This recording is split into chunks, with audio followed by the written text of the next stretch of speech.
Hi Libra, this is Jav. Welcome po sa ating channel. Gamitin ang reading na ito bilang gabay lamang. Kung naka-resonate kayo, comment down. Tandaan, ito ay channel reading. Kunin nyo lang po kung anong naka-resonate sa iyo. This is for you, Libra.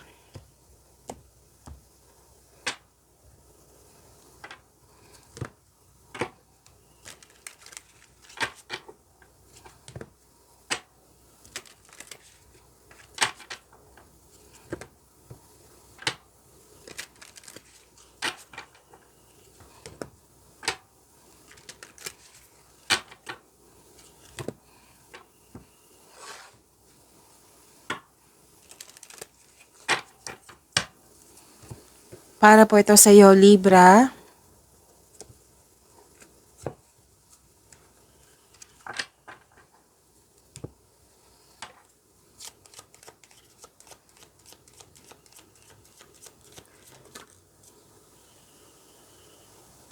Maraming salamat po sa inyong patuloy na suporta, sa mga nag-donate, sa mga hindi nag-skip ng ads, maraming salamat po. Sa mga hindi pa nag-subscribe, subscribe na po kayo at click bell notification para malaman nyo na may bago tayong video. Para sa mga gustong magpa-reading, comment po kayo ng personal reading. Again, comment kayo ng personal reading and check ma-reply sa comment section.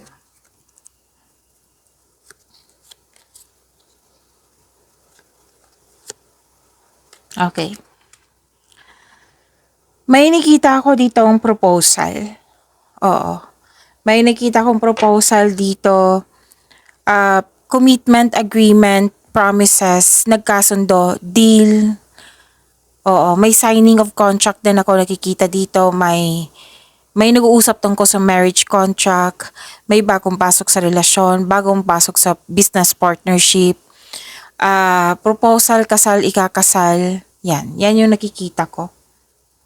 Pagkakasundo ng dalawang tao. Yan. Nakikita ko rin dito na may importanteng ganap sa inyong passion, may importanteng desisyon din.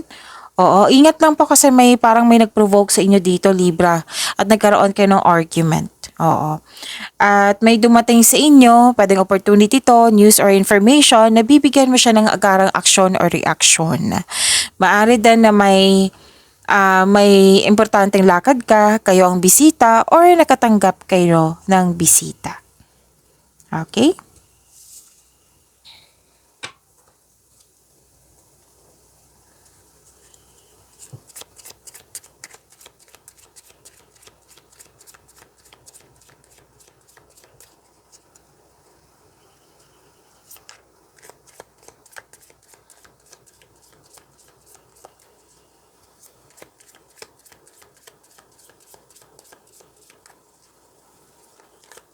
Energy po ni Libra.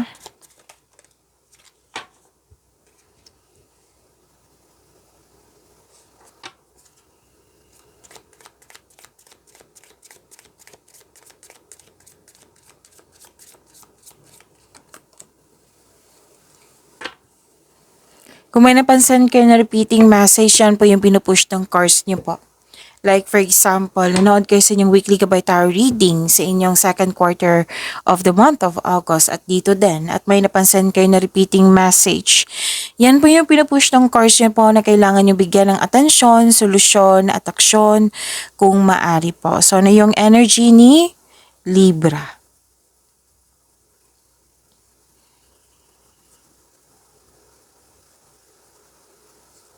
Granted yung manifestation mo. May new beginning po. Okay. May nakita kasi ako dito na pwedeng job application to, scholarship application, loan application, or any kind of application po. Mabuting balita po kasi natanggap. Yes, natanggap po. Tapos natandaan nyo yung sabi ko kanina dito na may bagong simula. Bagong simula pagkakasundo. Kasi may nakita ko dito ang kakapasok, kakasimula mo lang sa negosyo or sa isang kumpanya or sa isang project. Nagkasundo kasi, may bagong simula. So, sabi ng card dito, patuloy mo lang ang pagsisikap at tutukan mo ito kasi magkakaroon po ng self and financial growth. So, more likely yung energy mo nag-spend time sa career and money. Okay, and sabi ng card na maging bukas po kayo sa mga advice ng nakakatanda sa iyo or may well-experienced na mentor ba to, elders, parents, o basta naka-align sa inyong concern. Like for example, may 'di ba, naka-focus kayo, ang energy niyo most likely naka-focus sa career and money, o maghingi kayo ng advice sa mga nakakaalam sa inyong trabaho, sa inyong mga ginagawa po.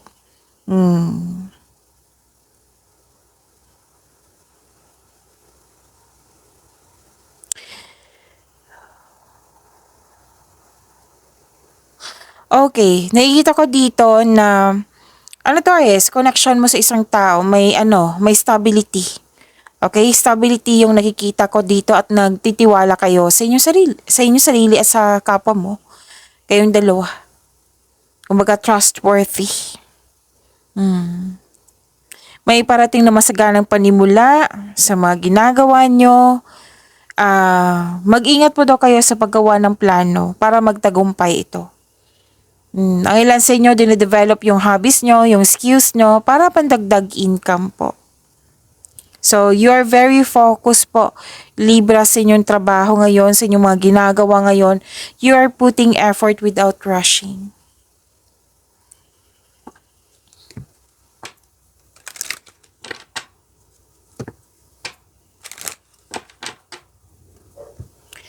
Nakikita ko rin dito na nagkaroon po ng awakening, acceptance, self-assessment, atonement, and this is also ending with new beginning. Ang ganda ng new beginning na ito kasi you are very confident. You have the power. Okay, you have the power. Very confident ka, malakas ang loob mo, naging matatag ka. Yan. You're very inspired on taking action with courage. Kung may concern kayo sa isang tao na nagkaroon kayo ng conflict, sabi po ng card dito na accept your mistakes as well sa person na ito so you can successfully let the past go. Or di kaya'y may yung dating malapit sa'yo na nagkaroon kayo ng loss of connection, babalik po siya para humingi ng tawad at mag-put ng closure. Sabi ng card, seek forgiveness in order to move forward. Kung hindi mo pa siya kayang kausapin, then pwede din naman, oo. Pwede mo siyang patawarin through your mind and heart. Oo, para gagawin mo to para sa peace of mind mo. Pero kung gusto mo siyang tulungan, pwede din naman na i-text mo siya, email mo siya na hindi kailangan ng kausapin. So, mas mahalaga yung be true to yourself. Kung may trauma talaga, then wag pilitin. Ang gagawin mo lang, hanap ka ng paraan para hindi siya makausap. Basta ma-send mo lang sa kanya yung mensahe na nagkaroon na ng forgiveness. Okay? Importante kasi yan kasi para magaan yung pag-move forward mo. Gagawin mo ito para sa iyong inner peace, Libra. Basta be true to yourself. Surrender, accept, release, and forgive. Magkaroon ng acceptance at pag-release sa nakaraan, pwedeng bago just ito, para ma-enjoy mo na yung next phase of your life kasi may new beginning po. Pwedeng ikaw ito na babalik or siya ang babalik. Pwedeng ex ito, the one that got away, pwedeng matalik mong kaibigan noon. Basta, pwedeng pamilya din. Basta, nagkaroon kayo ng disconnection before. Pwede din mangyayari to sa career and money mo kasi nakafocus kayo sa career and money, right? Yung sabi ko kanina, na nahihirapan ka sa pag-move forward. Okay? Dahil sa parang pumipigil yung pumipigil yung present mo kasi you're focused sa nangyari sa nakaraan. Mag-focus kayo sa pag-release sa nakaraan at mag-move forward kayo into a new and more successful period. Acknowledge for your success is coming. Parating na po. May nakita nga ako financial growth dito. Oh. So, accept this new beginning.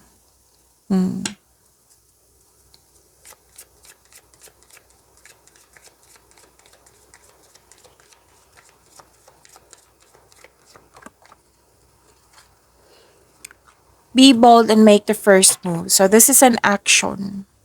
Kaya nga may sinabi dito sa dalawang card na ito na puro action, nakafocus kayo sa career and money, at may pag-move forward.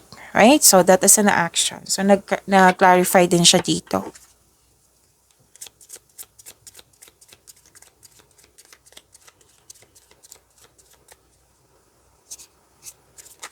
Okay, so this is about your career and money, Libra.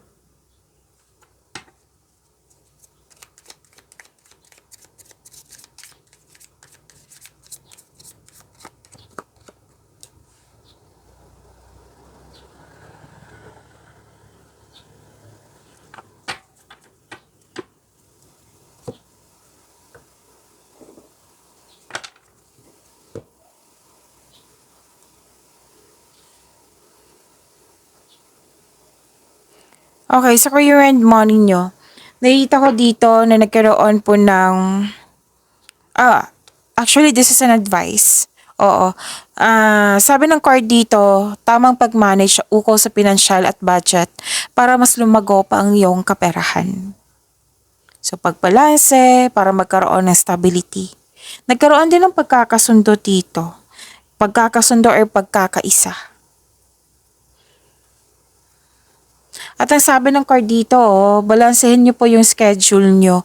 Kasi, some of you, most of you, nakafocus talaga sa career and money na kailangan mo ng panahon sa inyo sarili, sa partner mo, sa pamilya mo. Balanse po. Okay? Ang ilan din dito, nagdadalawang isip na gumawa ng desisyon if you're going to travel, enough bang money mo?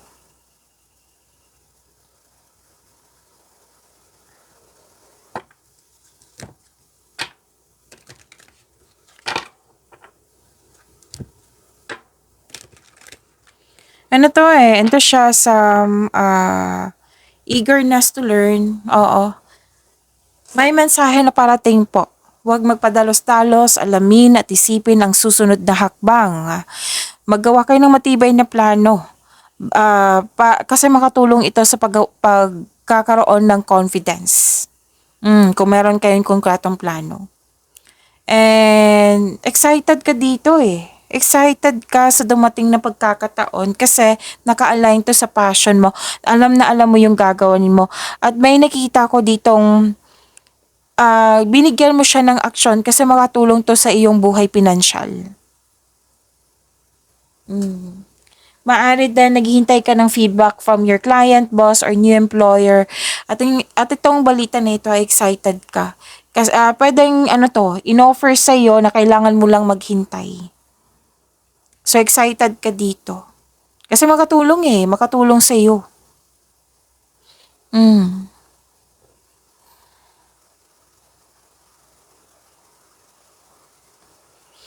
Nakikita ko rin dito na you're willing na maghintay. May nakita rin ako dito na oo, it might be nagkaroon ng delay kasi sinabi kasi ng card dito na kailangan mo maghintay. Huwag mong mahayaan na ma-frustrate ka ng dahil sa delay.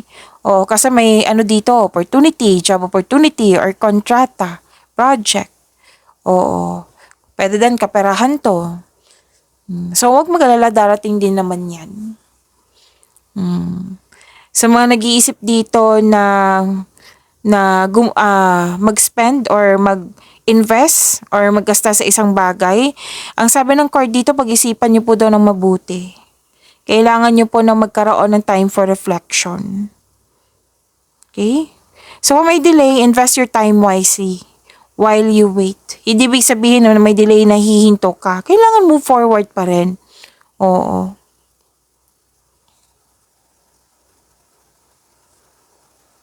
May parating na sacrifice. Oo. Pagsasakripisyo or pagsusuko. Ang sabi ng card dito, handang sarili kung karapat-dapat ba. Nag-iisip ka dito ng malalim eh.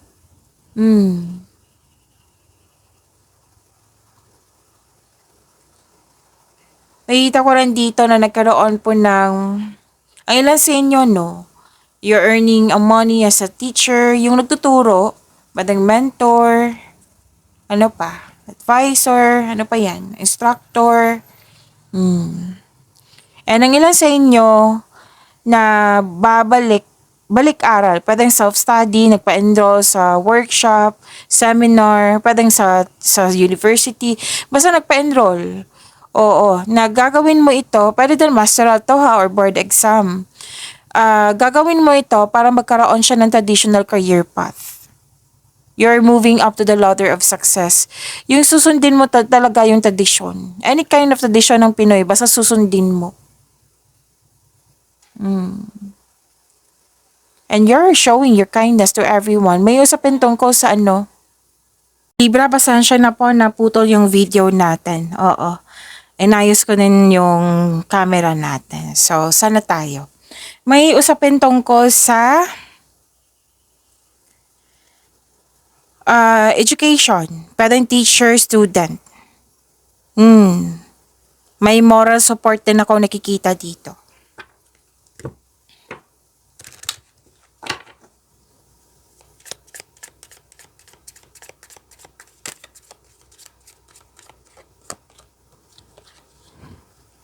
Your hard work will pay off soon. Keep going. Okay? And hard work is key. What lasts will never come easily.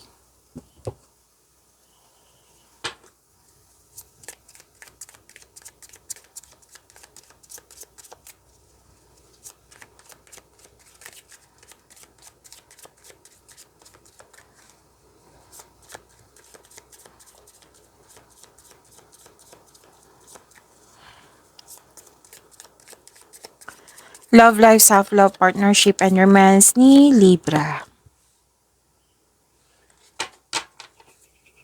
So, takpa lang natin.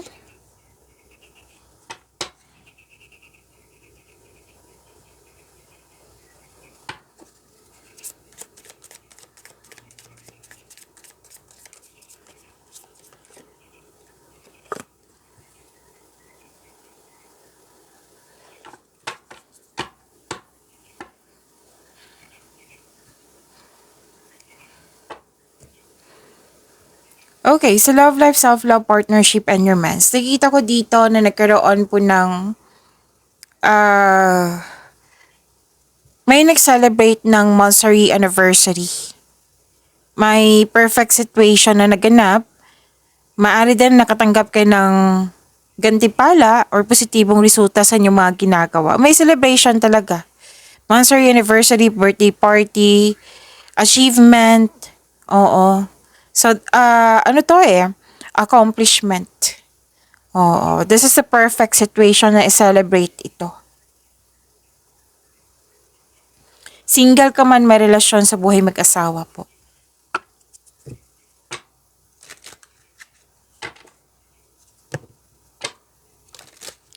Okay, yung parating sa inyo sa mga single, ano na? Stable na sa buhay, emotional intelligent, marunong magbalanse sa emotion. May potential talaga mas seryoso sa buhay ng pag-ibig. Deep love. Potential for deep love. At sa mga marelasyon sa buhay mag-asawa, nakikita ko dito na may sinabi ang card nyo dito na iparamdam mo sa kanya na may malasakit ka at supportive ka sa inyong relasyon. And this is also emotional stability. Yes. May hope and healing din akong nakikita dito. Opo. At, oo. Para sa mga single, you're in a process on healing. You're destined to be with someone, so it's time to find soulmate. Para sa mga marelasyon sa buhay mag-asawa, the couple felt calm and harmonious sa inyong relasyon.